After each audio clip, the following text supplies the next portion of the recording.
How's everyone doing today?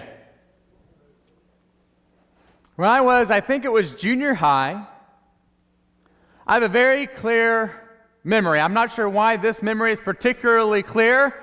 It's just one of those things that has kind of stuck in my mind. And the situation was, I was outside. Me and my brother had been bickering or fighting back and forth that day. And for whatever reason, we were outside. I think he threw water on me or something.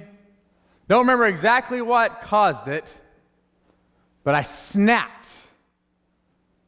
Stopped thinking. I really don't know what I was thinking because I wasn't thinking anything, and apparently my face, my body position showed it.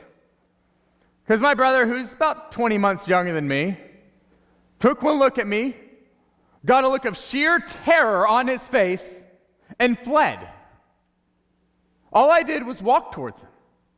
Like I said, I don't know exactly what I was thinking, but whatever was on my face was enough to make him flee in terror from me. I remember being angry. That's all I remember. And I remember going upstairs to my room and climbing under my desk and just sitting there because I didn't know what else to do. In Exodus chapter 20, verse 13, God gives a simple command: you shall not murder. Whatever was going on in my mind that afternoon, this command was probably one that I needed to remember at that time. And the thrust of this word really is murder. It's not just a general kill. It literally means to dash to pieces. And the thrust of this word, like I said, is to murder. Do not murder. Do not kill without cause. But it's not a command based out of nothing. It's not something that God just kind of came up with on the spot and said, oh, and by the way, don't murder. Rather, in Genesis chapter 9, verse 5 and 6, we see the God-spoken principle where this comes from. And this is just after Noah has been delivered from the flood. He's come out of the ark. God blesses Noah and his sons. It says, be fruitful, multiply, and fill the earth. And in verse 5, God says, surely for your lifeblood I will demand a reckoning. From the hand of every beast I will require it, and from the hand of man. From the hand of every man's brother I will require the life of man. Whoever sheds man's blood, by man his blood shall be shed, for in the image of God he made man. The entire command of do not murder comes out of the God-spoken principle that life is sacred and not to be taken lightly.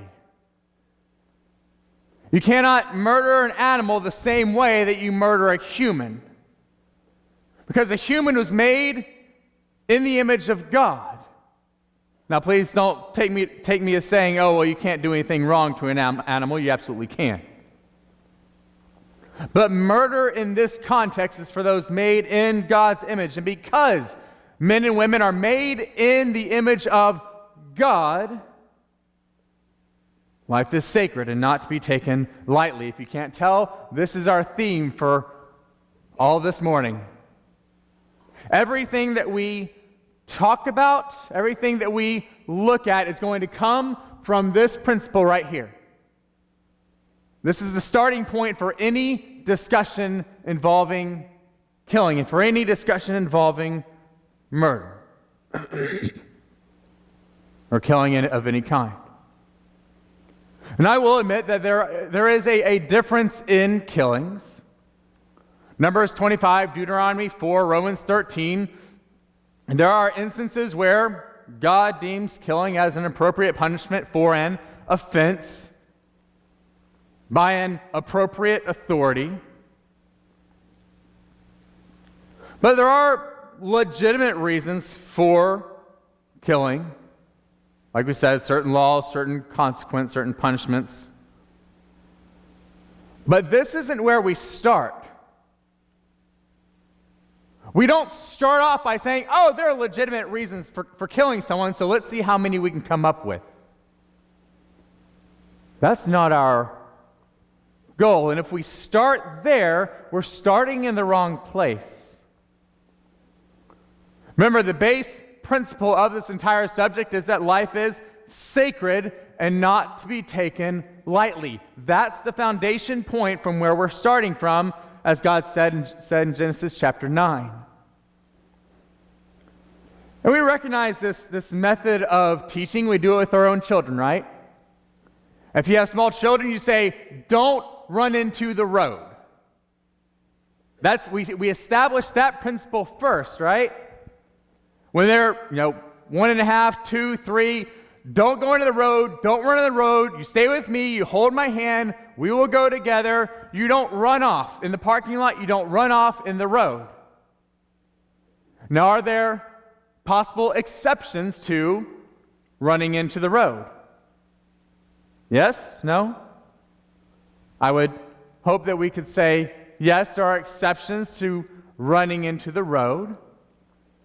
If your little brother falls down and you see a car coming and you need to run and get him out of the way, perhaps that's an exception to not running into the road.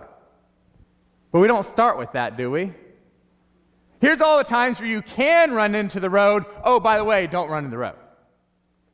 We have to establish the base principle first before we talk about anything else.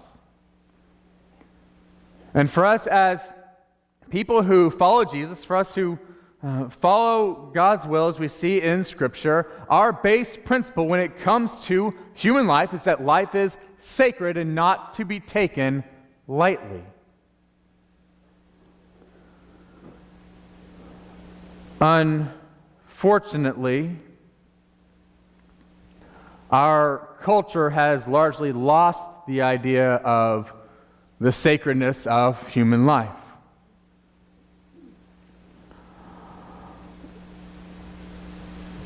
And it is everywhere in our culture. We see it with the disrespect of the dead and the living. Marcus made a note of this. Was it Bill Maher, the news anchor, famous news anchor, nationally syndicated news?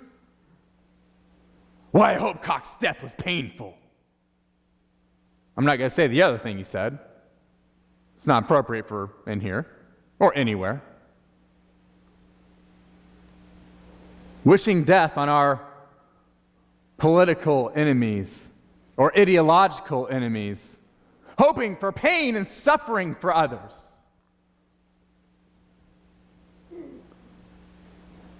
Because they view something different or think something different. Severe disrespect of both dead and living cuts into the idea of the sacredness of life. We see the same thing with Vengeance Entertainment. A very specific set of skills.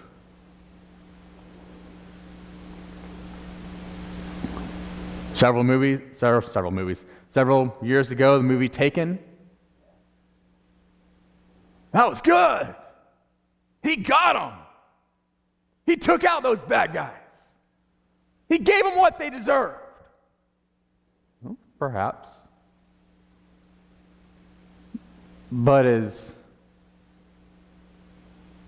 vengeance what we use to entertain ourselves? A vigilante goes,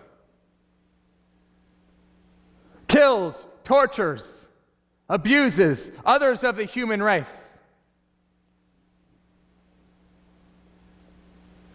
And isn't that what 3/4 of Game of Thrones was about, from what I understand?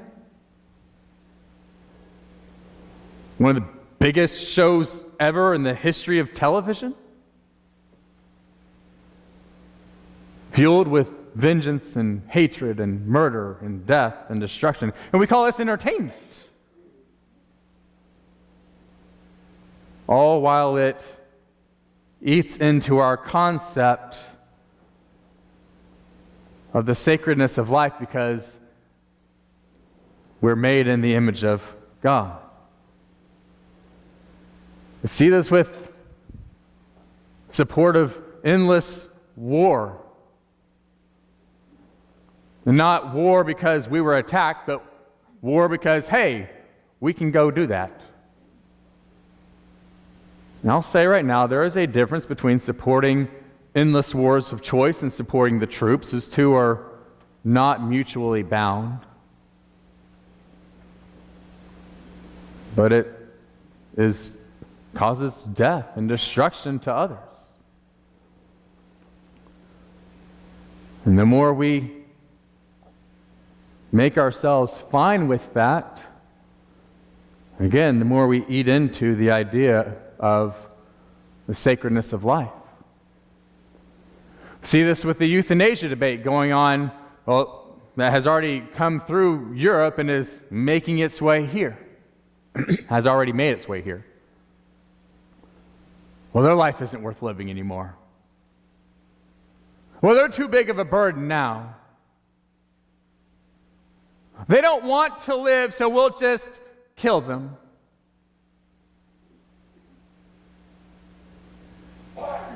And we forget to ask the question, what does God have to say about this?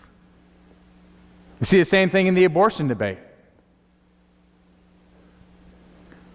What? That child is going to be disabled. That child won't be able to live a full life. That person isn't wanted. That person isn't needed. It's going to be too big a burden on the parents. It's going to be too big a burden on the family. Treating a human being as an accessory rather than a person made in the image of God. All of these things eat into the idea of the sacredness of life. That life is sacred and not to be taken lightly. And yet in our culture we've lost that idea. And maybe not in here, but you look at the wider culture, I think it's fairly hard to argue against that.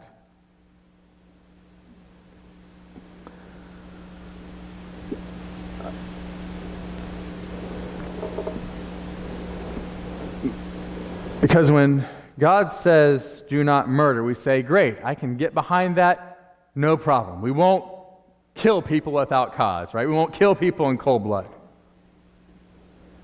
Yet, in Matthew chapter 5, verse 21, 22, you probably knew this was coming. Jesus, by his own authority, expands on this, saying, you have heard it was said to those of old, you shall not murder, and whoever murders will be in danger of the judgment. But I say to you that whoever is angry at his brother without a cause shall be in danger of the judgment. Whoever says to his brother, Raca, shall be in danger of the council. But whoever says, you fool, shall be in danger of hell fire. So Jesus says, oh yeah, you know that do not murder? Here's some additional things you need to take into consideration about that. It says, don't be angry with your brother without cause. We see a difference between a righteous and unrighteous anger.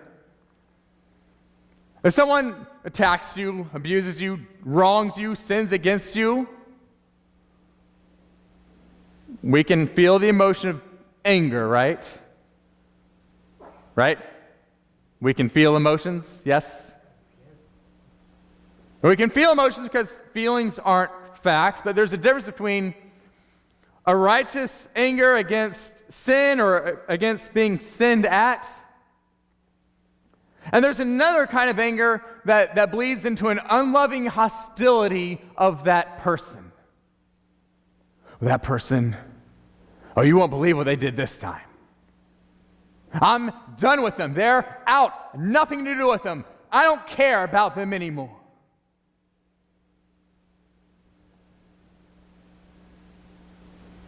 Jesus says you better watch yourself.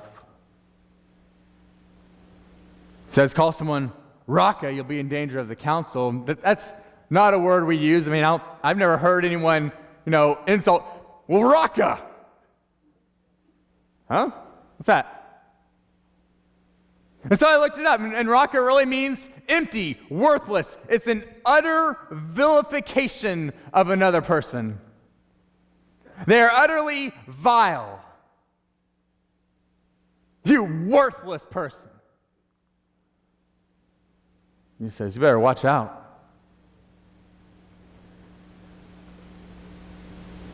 When I was younger, I didn't really understand the fool. I was like, you fool, will be danger of hellfire. I'm like, well, if this means that, then what's so big about you fool? Isn't that just like a silly person? We've been watching a little bit of Pinky and the Brain, but this isn't the same thing as Brain going, you fool. Different context, different meaning. Jesus says, call someone a fool. He's talking about calling someone absolute, having absolute godlessness. Absolute. You're not made in the image of God, you worthless fool. Worth nothing.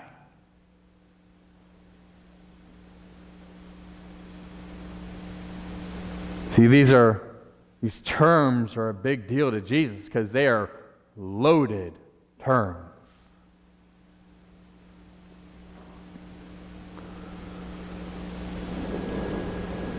And so Jesus says in verse 23, if you bring your gift to an altar, remember that your brother has something against you, leave it there and go your way. First, reconcile to your brother, then come and offer your gift. Agree with your adversary quickly while you're on the way with them, lest your adversary deliver you to the judge, and the judge hand you over to the officer, and you be thrown in prison. Surely I say to you, you will by no means get out till you have paid the last penny. Jesus says, if there's a problem, and you're coming to worship God, then stop worshiping God, which always seems really weird, right? It says, stop with the worship, go fix that, and then come.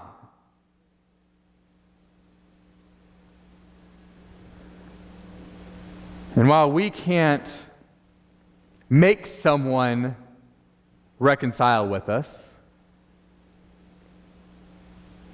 we can open that door and make that offer and do our best to do so. So when we're talking about these things, if Jesus says, well, you don't just murder with your hands, you also murder with your heart, then we have to ask, well, how do we deal with heart murder? How do we handle this? What's the solution? Because we're all humans, and chances are we've all committed heart murder at one point or another. So how do we deal with heart murder? Oh, and by the way, many other sins. We find it in Romans chapter 13, verses 8 through 10.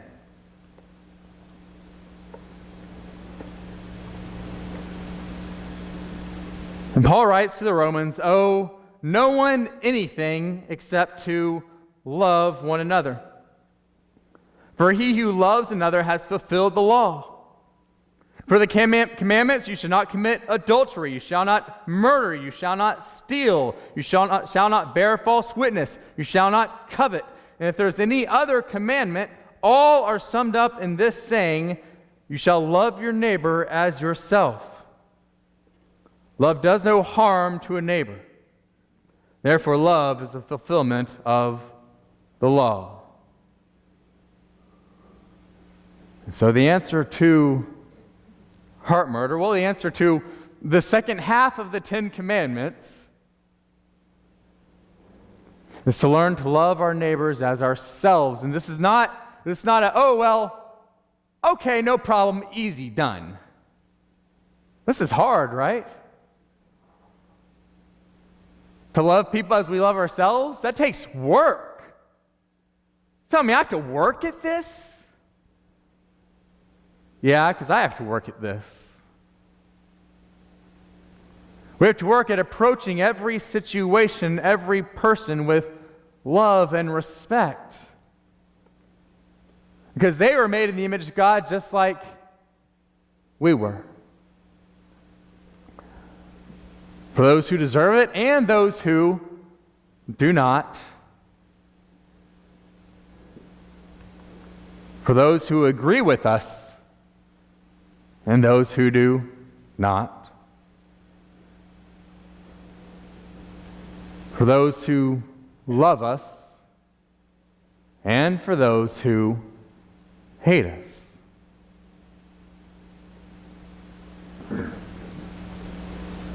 See, we don't have any qualification here. Jesus didn't say, well, if they like you, if you get along with them, if everything's good, then love them. In fact, he says the opposite, right? He says, hey, even the Gentiles do that. Even the pagans do that. You love your enemies. You love those who abuse you. You love those who mistreat you. You pray for them and show them my light. Again, this is hard. It's difficult. It takes work. But the simple fact of the matter is that life is sacred and not to be taken lightly. And as people who follow Jesus, let us work to harbor love in our hearts instead of murder, compassion for all, and in doing so, show the world the Savior of all mankind. That is our calling. It's our calling card as Christians. It's our calling card as followers of Jesus Christ. To show love to all regardless. And in so doing, shine the light of Jesus. So when we leave here, when you see the news, when you talk to that person, you know who it is. Let us start with the idea that life is sacred because all are made in the image of God, and let us shine Christ's light to them. Let us start it now, while we stand, while we sing. I have decided